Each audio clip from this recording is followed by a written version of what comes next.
Hello there, and welcome to the Impact Zone podcast. We are back. We are here to talk more TNA wrestling shenanigans. And today, well, since it's been roughly a year since the whole issue with Scott D'Amore and whatnot, I wanted to kind of have a look at, or have a sort of a discussion about um, the way I think things have gone since then, with Anthem and whatnot. And look, that's the thing. Like, I think Scott did a good job, and I'm not here to kiss his butt or whatever else. La la la la la. I'm not a Scott D'Amore guy or whatever else some of these people want to say. I want to give credit where credit is due. I think that Scott did a good job at several things. I know some people have, negative feelings about him and negative feelings about the things that they did. But you've got to look at the positives, in my opinion. And yes, perhaps they made some mistakes or didn't do things or did things or whatever else that people weren't going to agree with. And again, they're probably doing those things now as well. But still, it's just one of those things where you've got to look at it from the perspective of, we've got to make money. And the thing is, we've got to grow the company. And I don't know who was in the right and who was in the wrong and whatever else. I still don't agree with the way that they did it, but whatever. That's the way that they did it. I don't think you should fire people just outright and say, oh, well, no real explanation or whatever else. But that is how the corporate world kind of does go at times. But he's landed on his feet, I suppose, and is doing his own wrestling promotion, kind of, I think. I don't know what's really going on with it. He had one show thus far. Maybe he's, preparing for another one and whatnot. But yes, we're at this point, and I'm not really going to talk too much about Scott that much here in this video. But I think I've got to bring him up here and there and at least make this kind of statement of saying, well, I'm not for it and I'm not against it, blah, blah, blah, that sort of thing. Because I think, again, there are some people that are out there as well that are on the other side of the fence that are like, really big Scott D'Amore fans. And I'm not here to degrade or denigrate the guy or whatever else. Again, I'm not here to choose sides or whatever else. But if we're objectively looking at where the company is now, we have to say that it is in a better place now than it was last year. Now, what do we have to thank for that? Well, it's a lot of different things again. So it's not as easy as saying, well, this is because of Scott, or that is because of Scott, or this is because of Anthem, or that is because of Anthem, or whatever it is, or this is because of WWE, or this is because of Joe Hendry, or this is because of the Hardys, or whatever else it is. It's all part of the same thing in a sense. All these little things came together for us to have what we have now, which is, the product is a lot better in terms of, number of deals. And I still don't agree with all those deals because I think that even if they were set to as live, as far as like they were broadcast simultaneously across the country at the same time that it's broadcast on Access TV, I still don't think it would be as useful, because it's still one of these things that it's a taped show and whatnot, and the spoilers are out there months in advance, and there's not many people that are going to tune into a not live show.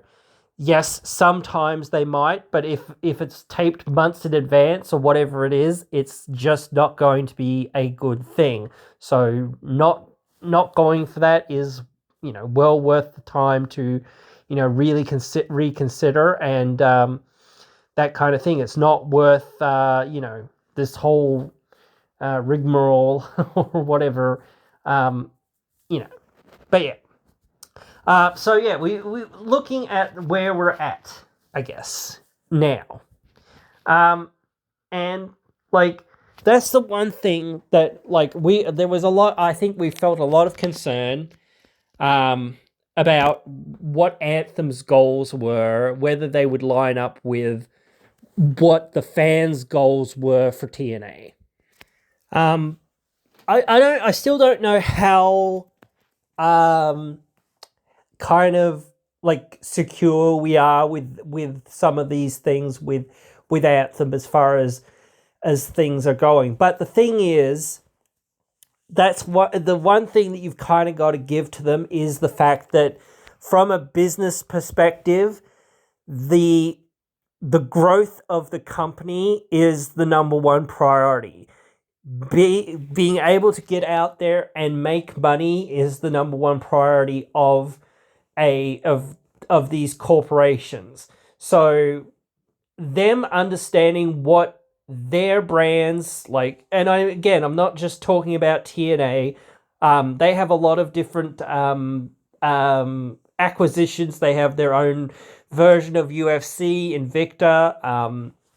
They have a bunch of their own programming. I don't know hardly anything outside of Invicta because they did a couple of promos on it in TNA like a couple of times, or they brought over a couple of people that were involved in Invicta. And what's his name? That's not Dana White. Whatever his name is, the guy who was the face of the America's Top Team. They were in TNA, then they went to AEW, and they basically did the same thing as in AEW as what they did in TNA, basically calling everyone, fake because they're real martial artists and whatever else and all of this, blah, blah, blah. Which again, crazy, that, they kept doing those sorts of same basic things, that copied TNA, but whatever. But no one talks about that, but whatever. Anyway, again, one of those things was, getting this sort of, understanding that the only way for any of your companies, especially television production companies or whatever, to make you money is to have a couple of things. And that one of those things is very good advertising. And this is one of those things, maybe us fans aren't the hugest fan or happy about whatever, like some of these agreements or some of these mergers, some of these companies might not be something that we would like to invest in, like if they're doing things that are unconstitutional, not unconstitutional, but sort of somewhat immoral or harmful to the environment or harmful to people or harmful to animals, this sort of thing, whatever else. But the thing is, from a business perspective and a business point of view, they don't really care. All they care about is getting the money at the end of the day. And, maybe they'll try to say, hey, you know what? Come on, you can do better than that. And you can make money at the same time by, trying to change your policies and go better, not just having to do this sort of stuff and whatever else. So again, but that's up to them, and up to the consumers and up to everyone else that's sort of involved in the chain and whatnot. But again, so some of these sponsors or advertisers might not, be something that people would like to say, hey, yeah, that's involved with this. But the thing is, if you're in got KFC or you've got Snickers or whoever it is, funding your wrestling, that's a lot of money because Snickers, KFC, and all these big brands bring in a lot of money for their ad revenue. So yeah, ad revenue is a huge thing that you really, really need to bring in lots and lots of money because the more major brands get more money for you because they're already making so much money from their business and from their advertising as it is. Once you've got that, branding and that sponsorship and that sort of, advertising and whatnot, it really helps you out. So it's just one of those things that you've kind of got to live with some of the downsides or some of the negative connotations of some of those things, depending on what it is. But yeah, again, it's just one of the aspects to it. The other one is distribution. And I said something about the other day, you can have all the distribution that you want, but if if no one's interested in watching it because it's been taped 3 months ago, then that distribution doesn't mean anything, really, because people are only going to tune into something if they don't really know what's going to happen to some extent. The spoilers aren't out there. We know this from the COVID era. More people tuned in because the spoilers weren't out there. Now, yes, there were other factors involved in that, but that was one of the main reasons that people did tune in, was because, hey, we didn't know what happened 3 months ago, or whatever number of months ago it was, when, these things happened, because, or whenever they got filmed, because, hey, well, no one leaked out the information. And that's how they sort of kept the whole switch back to TNA thing quiet, because only a few people knew and no one really let it out until the time that it was meant to be let out. So, but whatever. Not really talking about that, but still, it's just an interesting little fact, or an interesting little tidbit there that sort of relates to that. But anyway, yes, when you do have good distribution, you've got to have a product sort of that really fits for, well, not the audience, but fits for what people want to see. Like, in a sense, like, you can't just have a product that, like, some people will watch reruns of old movies or whatever else it is, or old TV shows or whatever else it is. But thing is, when there's a whole bunch of other wrestling, you've got to have something different and something dynamic and something to bring to the table. That's, like, especially it's a week-to-week product. You're expecting a new episode, not an old episode. And if people know, like, what's going to happen on your episode, and the spoilers have been out there for a month or whatever it is, it's like, well, why am I going to tune into that? That's why this next upcoming live TV episode will be so pivotal in terms of where we're going and what we're doing. And if we do big numbers on that, we could be looking at something really, really good. Also, this new partnership with WWE, that's also bringing a whole lot more eyes and whatnot to the party. They just sold out the Genesis pay-per-view, which I think was like 4K or thereabouts, I think it was, roughly, something like that. I'm not 100% sure, so someone will, maybe come out with that at some point, and we'll get a number. But they definitely did sell out the arena there, and it was a fairly big arena. Like UBS and whatnot are huge arenas as well, so that's going to be a big effort to try to sell those tickets out. But hopefully, like with some of this NXT partnership, maybe if they actually bring across some more major stars or some more major names or whatever else it is, or some more major matches, yeah, then maybe we'll look at having something more tangible that people can, say, hey, well, that's not really a super show or whatever else it is of, just, NXT, WWE guys versus the TNA guys or whatever. But some of these TNA guys are taking on some of these NXT guys here and there or whatever else it is. But yeah, we'll have to wait and see on that. But again, like overall, like we have to say that so far things have been going well in 2024, and so far things are going well in 2025. We've got a whole bunch of new TV deals. We already talked about that. Even though that they're not really, in my opinion, that useful. All these replays of the show that are on delay aren't really gonna move the needle or get the thing into the places that they need to be. Even if, as I said, if it was as live, it still wouldn't do as well as it would do if it was, a show that's actually like live sometimes, or maybe only taped a week ago. So, that's one of those things that they could get this week, because they are getting one taping after, or one set of tapings perhaps after this show. And maybe they're actually doing another show that's on the same day. I'm not 100% sure, but we'll have to find out how many tapings that they actually do, because they've got to fill at least 2 or 3 weeks worth of TV there. Until the next show, which they haven't announced, but assumingly they're going to announce it on the live show.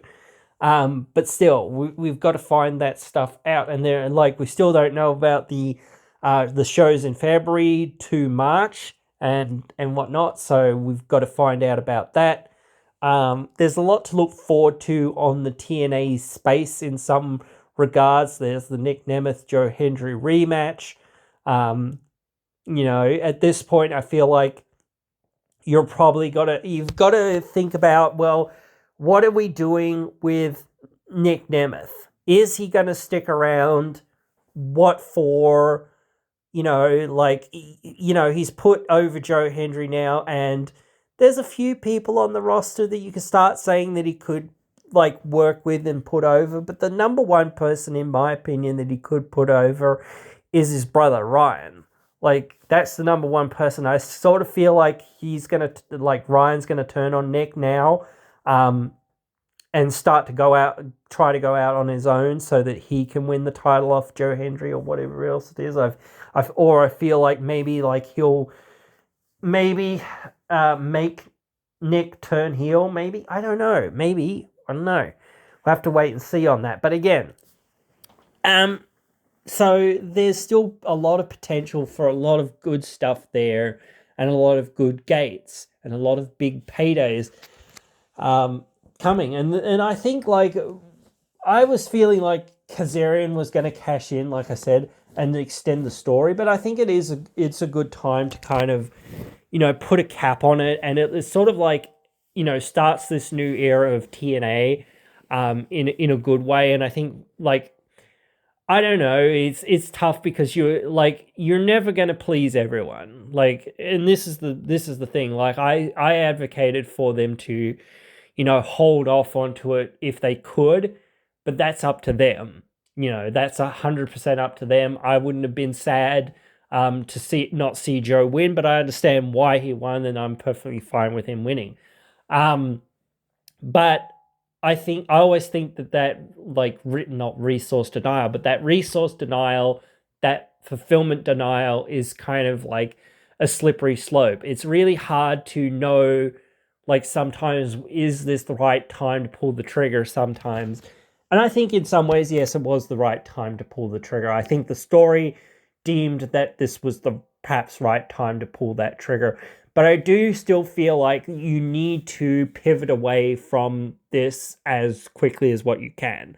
I think that you should have, perhaps in the rematch between Joe Hendry and Nick Nemeth, have Kaz cash in then, so that then you can move the story on to, is Nick Nemeth, is Joe Hendry going to get, his redemption? Is he going to regain the title? Because he only barely just, grabbed it and got it and whatever else and all this, and he's barely defended it. It's not his fault, and whatnot. And maybe you could, build to a triple threat or something like that as well. I don't know. But yeah, on the Anthem side, you've got to, look at, well, this really, realistically, a lot of what we're getting, as far as buffs to a lot of these shows, no matter how much work a lot of people put into promoting this event, the Hardys, Nemeth, Hendry, a lot of the TNA fan base, myself included, we put in a lot of likes and retweets and posts and things like that to try to help sell tickets and things like that. The road team or the street team, whatever. Nothing compares to the number of tickets that just WWE saying, hey, tune into TNA Genesis, and there might be some NXT people there, did for, number of engagements and awareness and whatever else, and just all that stuff, and just, because they have huge distribution, and they have a huge fan base, the biggest fan base of professional wrestling.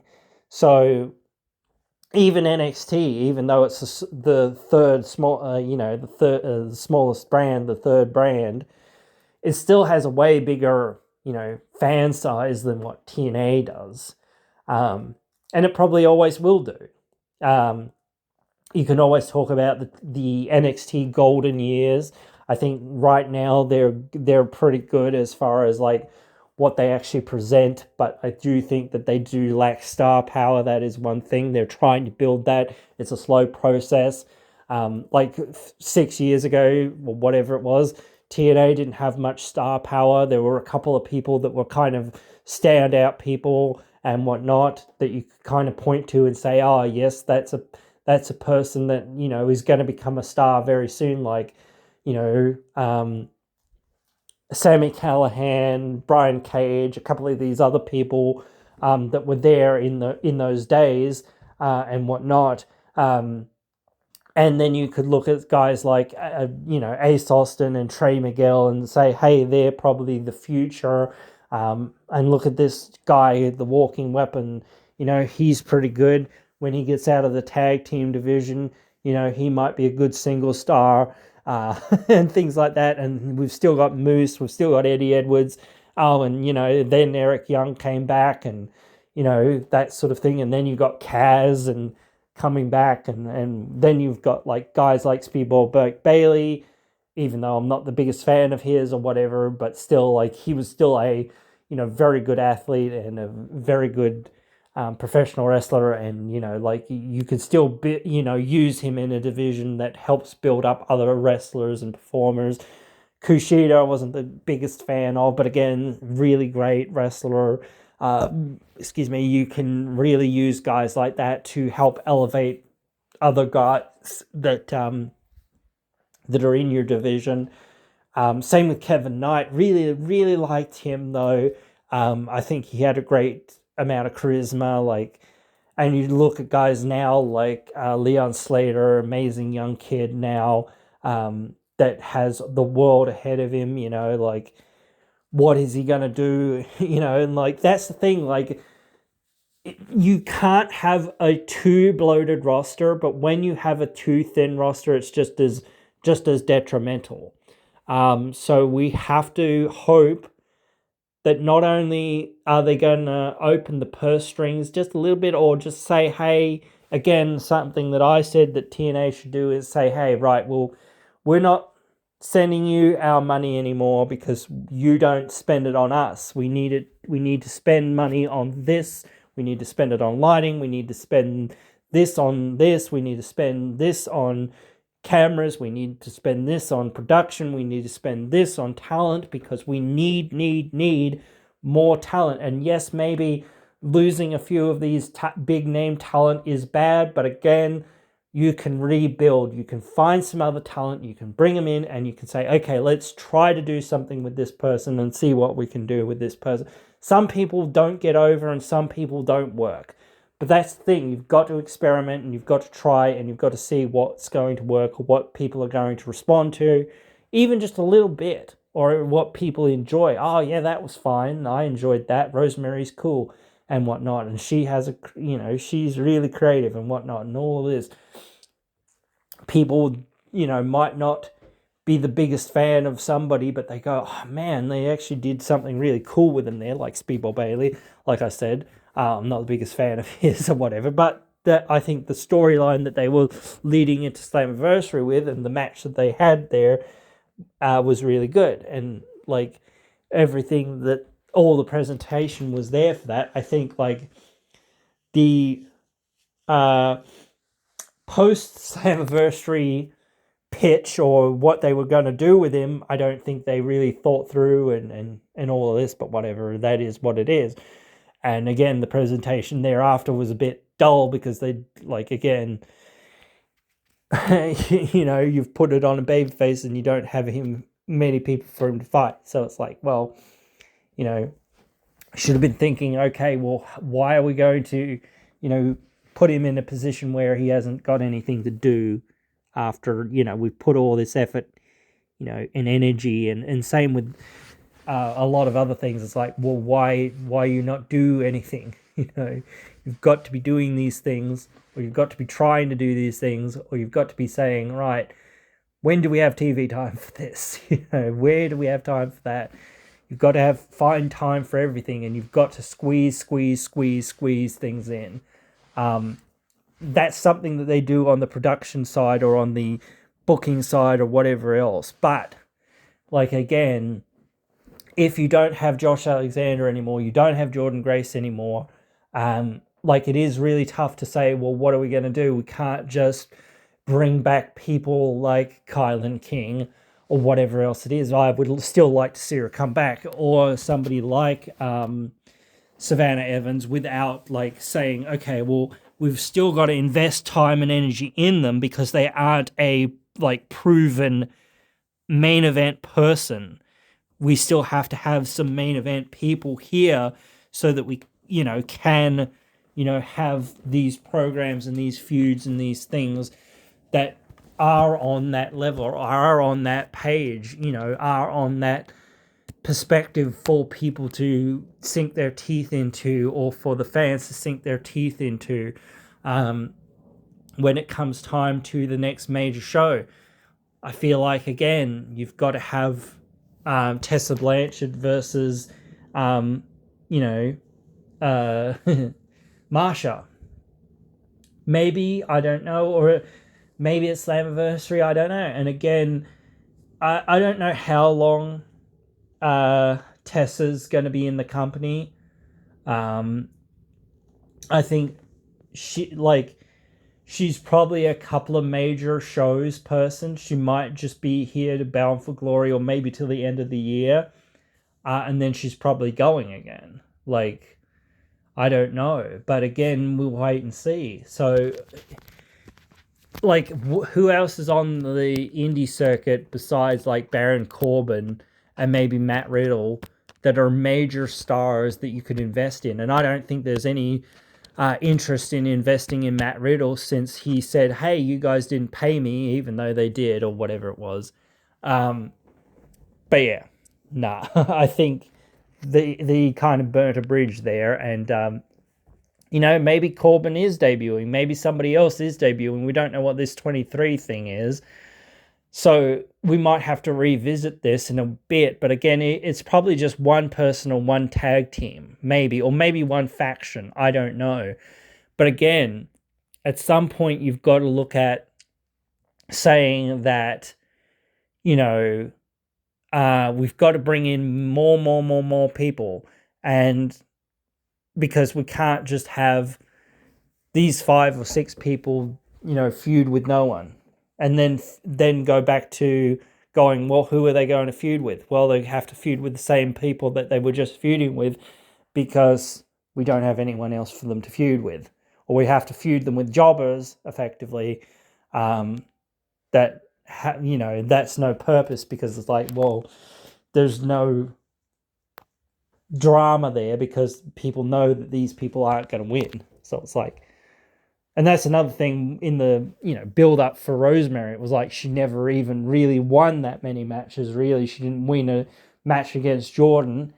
They tried to keep Jordan too strong. It's like, yeah, I get why you're trying to keep her strong, but the thing is, it's like, at a certain point, again, you need to give somebody else a win sometimes as well, so that they can feel like, yeah, they actually beat them, even though it was like this interference or that interference or shenanigans or whatever else it was.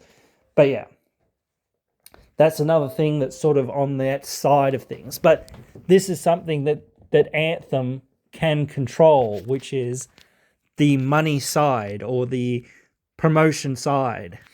So, Matt, and again, like, I will put this back to Tessa Blanchard just for a minute. Anything that is negative about the company or about a performer that's in the company, and anyone who's saying something negative about the company, you can just point to WWE and point to them bringing back Hulk Hogan, like, a few years after he said all that racist stuff, and basically they acted like it didn't even happen. They didn't even, like, really acknowledge that it had happened. They just took him out of the Hall of Fame. They took him out of everything. They never made a real, like, official statement about it or anything like that. Maybe they should do that with this whole situation, but it depends. It's one of those things, and I do feel like, again, some people make too much out of it and whatnot. And that's with everything too. But again, yeah, I think that a lot of people are very hypocritical, and perhaps maybe it's because it's like, well, Hogan wasn't coming back in wrestling. Okay, well, so what? He was still appearing. So I don't know. Maybe, I don't know, but still I don't like fully agree with that. I just think people are more like hypocritical. They love to tear down anything TNA does, but they won't like give the same things to WWE. Like as far as like, oh, they'll just give him like a pass for bringing Hulk Hogan back, even though he did way worse things and it was 100% confirmed rather than like maybe they did this or maybe they didn't do this or whatever it was. Like any of these negative PR things, they need to try to soften out, and they need to do more PR. Like, and again, having somebody that's effectively the face, the admin of TNA. I know it's technically Santino Marella, but like he doesn't really fit for TNA. He's a WWE guy, and everyone knows that. So it's like we would like to have a TNA guy, and I feel like Eric Young's like one of the best picks. So that's or that or Kaz, but I think Kaz kind of wants one last big run at the title. And I know Eric Young's not ready to retire yet, but again, it's like starting to transition into more of a, not mentor role, but more of a face of the franchise as far as like Nick Aldis. Like he's the face of that brand, Triple H is the face of WWE, but Shawn Michaels is the face of NXT, in a sense. You have all these people that you can kind of think of when you think of, like a brand. You need to have that for TNA too. And you need to do like more media, just like more media all the time. It's like promoting your events, like these sit-down interviews. They do them for some of the shows. They should have done like Q&As or whatever else it is for these big events. Like you need to do more of that because like media scrums or whatever else it is, you need to do more of that, here and there to promote these shows. So, and like if you're going to do them, they need to be broadcast. And they need to be, something that, is on your Facebook, on your Twitter, whatever else, on your Instagram, on all the things, so that, even if people aren't super interested, and I know they're very much all the same and they ask all the same questions and whatnot and whatever else, but again, getting that word out there, and you're always talking about the same thing and saying the same thing or whatever else it is, but again, you've got to promote these things. Having promotion is, again, another key.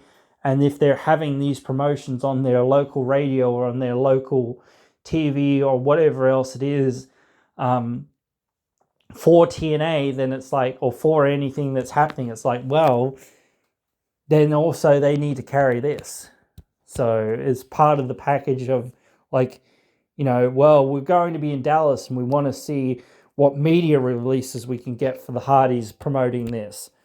Okay, by the way, you've also got to have our media scrum as well. That's, the day before or the day of the show, which will include a interview with the Hardys. Maybe some of these journalists will have already talked to the Hardys. So it's like, well, again, and they'll probably have to ask the same questions or roughly the same questions. But still, because it's like, well, this is the show that's coming up and these are the people that you're fighting. So what more can you kind of ask? There's only a couple things that you can ask. What do you think about your opponents? What do you think about your match that is coming up? Blah, blah, blah. That sort of thing. But anyway, guys, I think that we have to keep tabs on things. I think we have to, hold things to account, and we have to keep pushing for TNA to be the best. And maybe it can only be like a close second to AEW, but that's good enough. And I think if TNA was a close second to AEW, that might make AEW be like, holy crap, we've really got to get our shit together. We can't keep putting our ass in our foot and our foot in our ass or whatever else it is. We've really got to get things together, and we've got to work out what works and what doesn't work, because we're not just aiming at WWE. TNA is going to overtake us. We've got to be competitive with them. And then if they do get better, TNA's like, well, AEW just got really better. And wow, quick, we've got to up our game. So there'll be that competition there, and wrestling will just be better off for it, because TNA and AEW will be both, really good places to go. Right now, you have the WWE deal with TNA, and people are starting to go, man, TNA might be the place to be, because, hey, I can go to TNA and maybe I can get my foot straight in the door to WWE, or virtually get my foot straight in the door towards WWE. It's a direct pathway almost if I want to go right to WWE. AEW is not like that. I have to go to AEW and then hope that somebody in WWE says, that kid's got some talent. If they, come off their contract and want to work for us, maybe we'll get them. It kind of is the same thing with TNA, but at least there's that working relationship where it's like, maybe some scout will see me, and I'll say, hey, I'm not really signed with TNA. I'm just kind of coming in on a handshake. I'll finish up my dates with them, but if you want me, hey, here I am, or do you think I'm not ready? Or what do you think, if I was to try to get to WWE, what do I need to work on? Or, what do I need to improve? Just having those conversations, or being able to even just ask the TNA roster, or if they don't have that sort of thing, is like just saying, hey, I really want to get to WWE. What do I have to do to get to WWE? What do I have to learn? How do I be the best? Blah, blah, blah, that sort of thing is really, really valuable to talent, and a really good incentive to talent to come there. So again, that's really positive in many ways. It's not just, fans seeing things more positively for TNA, the industry, the opinionators, the podcasters, that sort of thing, seeing, hey, well, WWE and TNA are working together. Even if we're thinking, oh, I don't like Tessa Blanchard, and TNA's TNA'd themselves again by, working with Tessa Blanchard or whatever else it is. But hey, WWE thinks that that's still okay. They're still working with them, even considering that and considering everything else. And they've done some questionable things in the past as well that people probably haven't really questioned them about hard enough. So, what?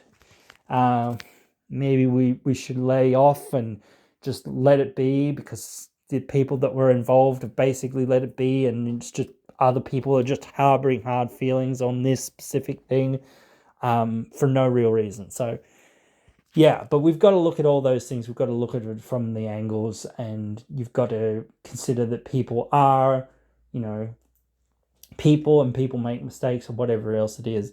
I'm not going to make excuses for somebody that's, their thing and their problem and their issue, and have they done enough and whatever else it is, I don't know. But again, that's not up for me to decide.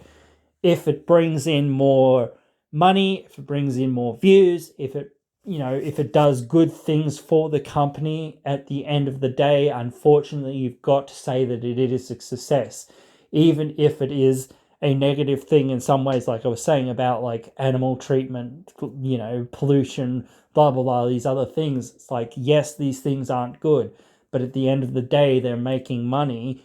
So I do that too, where I go, well, I want to change my bank over from being on the, petroleum profiting side to being on the side of saying, well, we're not going to invest in the fossil fuels. But I understand, that's kind of a personal preference in a sense. But when you're a business, your thing is the bottom dollar. What is going to make the most money the most quickly? So, but anyway, guys, yeah, so I think I've driven the point home there, and I think we get it. So hope you've enjoyed this one, and hope you will join me again in another one.